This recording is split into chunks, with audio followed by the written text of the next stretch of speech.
नमस्कार, मैं हूं राजन झा और दक्षिण पंथ के नए वीडियो में आपका बहुत बहुत स्वागत है। पिछले दिनों बिहार के दरभंगा से एक खबर आई कि एक परिवार जो मुस्लिम बहुल गांव में रहता है उस पर धर्म परिवर्तन कर इस्लाम कबूल करने का आरोप लग रहा है। मामला भालपट्टी ओपी थाना क्षेत्र के मुरिया गांव का है। गांव में इकलौता हिंदू परिवार राजधन देवी उनके बेटे विक्की पिछले दिनों अपनी परेशानी लेकर डीएम राजीव रोशन के पास पहुंचे थे, जिसके बाद मामला मीडिया की नज़र में आया। डीएम को दिए गए निवेदन में यह कहा गया है कि पीड़ित परिवार जिस गांव में रहता है वह पूरा इलाका मुस्लिमों का है और गांव में उसका अकेला हिंदू परिवार है। ऐसे में दूसरे समुदाय के लोग यानी मुस्लिम पक्ष के लोग लगातार उसे अलग अलग तरह से न सिर्फ प्रताड़ित कर रहे हैं बल्कि उसके घर में भी घुसकर हंगामा करते रहते हैं। विक्की ने यह भी आरोप लगाया है कि मुस्लिम समुदाय के लोगों द्वारा उसके घर के अंदर आपत्तिजनक सामान फेंक दिया जाता है। मामला प्रकाश में आने के बाद कई मीडिया समूहों ने विक्की से बात की। लगभग सभी को एक सा बयान दिया गया। बातचीत में मोहम्मद गुड्डू और मोहम्मद लड्डू और उसके परिवार पर प्रताड़ित करने और धर्म परिवर्तन के लिए दबाव बनाने का आरोप लगा है। विक्की ने कहा है कि गुड्डू और लड्डू 5 भाई हैं और वे लोग चाहते हैं कि उनका परिवार अपना घर छोड़कर चला जाए या फिर इस्लाम धर्म कबूल कर ले। आपको यह एक छोटी सी घटना लग रही होगी, पर ध्यान देंगे तो बंटवारे से पहले जो बंगाल में हुआ, बंटवारे के समय जो पाकिस्तान में हुआ और 90 के दशक में जो कश्मीर में हुआ, उसकी एक झलक नजर आएगी। आपको रालिब गालिब सालिब याद आएगा। यह कहानी दरभंगा के एक आध गांव की नहीं है। मिथिला की शान कहे जाने वाले दरभंगा के कई गांवों से ऐसी ही खबरें आती रहती हैं। दरभंगा से निकलिए पूर्णिया, अररिया, कटिहार और किशनगंज में तो जनसंख्या का अनुपात ही बदल चुका है। इन जिलों को सीमांचल कहा जाता है। पिछले दिनों बिहार में जाति आधारित गणना की गई।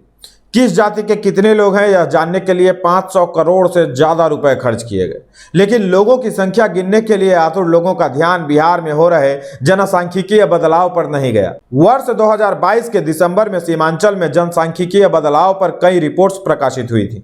जाति पर आधारित जनगणना की आड़ में बिहार के डेमोग्राफी में बदलाव की रिपोर्ट्स को नजरअंदाज कर दिया गया। मैं फिर से दोहरा रहा हूं, सीमांचल में जनसांख्यिकीय बदलाव पहले बिहार और फिर देश के लिए बहुत बड़े खतरे की घंटी है। जिस अनुपात में वहां मुस्लिमों की संख्या बढ़ी है उसकी अवहेलना नहीं की जानी चाहिए। बांग्लादेश और नेपाल की सीमा से सटे सीमांचल के जिलों में हिंदुओं की आबादी तेजी के साथ कम हुई है। किशनगंज में तो हिंदू अल्पसंख्यक हो चुके हैं। बिहार में मुस्लिम 17% हैं जबकि सीमांचल में 47% मुस्लिम हैं। ऐसा हमेशा से नहीं था। हिंदू बहुल सीमांचल देखते देखते मुस्लिम बहुल होने लगा।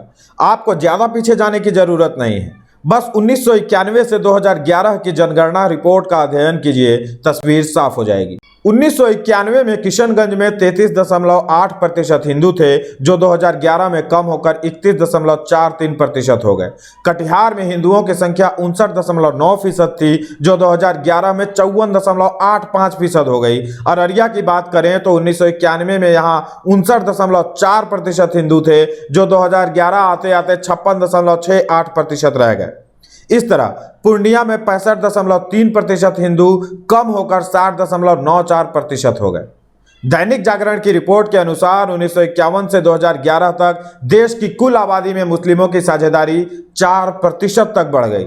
इस अवधि में सीमांचल में यह आंकड़ा 16% तक बढ़ा।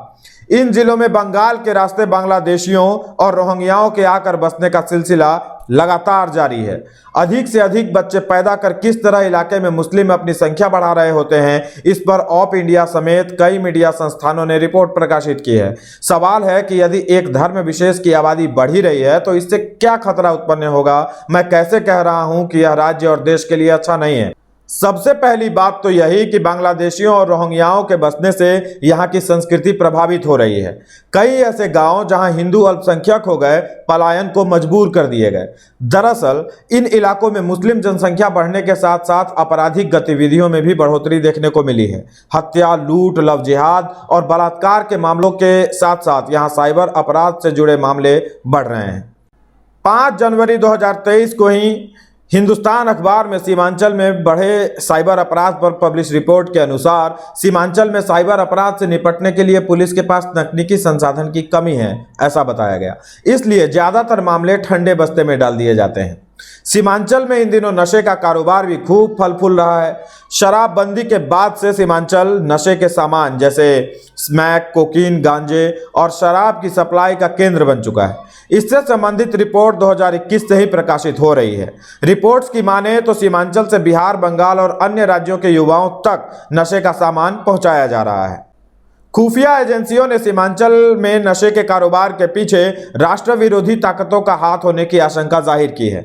इसे लेकर गृह मंत्रालय को एक रिपोर्ट भी दी गई थी, जिसमें नॉर्थ ईस्ट के रास्ते सीमांचल में स्मैक, चरस, गांजा व ब्राउन शुगर जैसी ड्रग्स की सप्लाई की जा रही है। इन सप्लायर्स के पीछे पाकिस्तान व चीन में बैठे ड्रग डीलर्स हैं, जो सीमांचल तक का नेटवर्क संचालित कर रहे हैं। जाहिर है सीमांचल से राष्ट्रीय सुरक्षा को भी खतरा है। नीतीश और तेजस्वी ने जाति आधारित गणना में जितनी दिलचस्पी दिखाई थी, उससे अधिक दिलचस्पी उन्हें बिहार पर मंडरा रहे संभावित खतरे से निपटने में दिखाई देनी चाहिए थी। नीतीश तो पाला बदल कर अब फिर से भाजपा के साथ सरकार चला रहे हैं। ऐसे में राष्ट्रवादी भाजपा के नेताओं को भी इस मुद्दे को गंभीरता से उठाने की जरूरत है। बिहार की असल समस्या जातियों में नहीं, डेमोग्राफी में तेजी के साथ हो रहे बदलाव में है। उस दिशा में समाज को एक कर मजबूत करने के बजाय समाज को खंड खंड में विभाजित कर कमजोर करने की कोशिश हो रही है, जो कि नहीं होनी चाहिए। बिहार में एक तरफ मुस्लिमों की जनसंख्या तेजी के साथ बढ़ी है, तो दूसरी तरफ अवैध बांग्लादेशी, रोहिंग्या और दूसरे स्थान के मुस्लिम साजिश के तहत बसाए जा रहे हैं। बिहार में डेमोग्राफी बदलाव वाले संकट से लड़ने के लिए सामाजिक एकता की आवश्यकता है।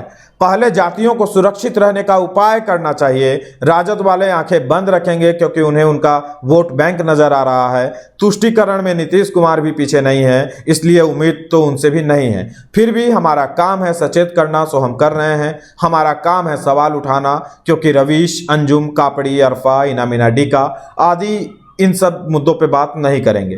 वो सरकार से नहीं पूछेंगे कि सीमांचल के 4 जिलों में मुस्लिम आबादी बढ़ने के बाद अपराध कम करने की दिशा में सरकार ने क्या कदम उठाए, चाहे किसी की भी सरकार रही हो। क्या सरकार को अवैध रूप से रह रहे लोगों की पहचान नहीं करनी चाहिए? बांग्लादेशियों और रोहिंग्याओं को बसाने वाले लोगों और गिरोहों पर कार्रवाई नहीं होनी चाहिए? क्या इस समस्या से निपटने के लिए बिहार सरकार कदम उठा रही है? पटना पुलिस ने 14 जुलाई 2022 को फुलवारी शरीफ से popular front of India (PFI) के कई आतंकियों को गिरफ्तार करके एक आतंकी मॉड्यूल का खुलासा किया था। गिरफ्तार आतंकी देश में गजवाए हिंद करने का सपना देख रहे थे। गजवाए हिंद के प्लान पर काम किया जा रहा था। मिशन 2047 के तहत वर्ष 2047 तक भारत को मुस्लिम देश बनाने की दिशा में कार्य किए जा रहे थे। यह पूरा खुलासा हुआ है। पटना पुलिस ने 8 लोगों को पकड़ा था। सब गूगल पर उपलब्ध है। आप मेरे द्वारा बताए गए एक एक बात की पुष्टि कर सकते हैं। यही वो संभावित खतरा है जिसकी तरफ मैं बार बार ध्यान केंद्रित कराने की कोशिश कर रहा हूं। तो आज के लिए बस इतना ही। अगले वीडियो में मिलेंगे एक अन्य मुद्दे के साथ। जुड़े रहने के लिए आपका बहुत बहुत आभार, बहुत बहुत धन्यवाद। वीडियो पसंद आ रहा हो तो वीडियो को लाइक कर दीजिए, दूसरों के साथ शेयर कीजिए, चैनल को सब्सक्राइब कर लीजिए।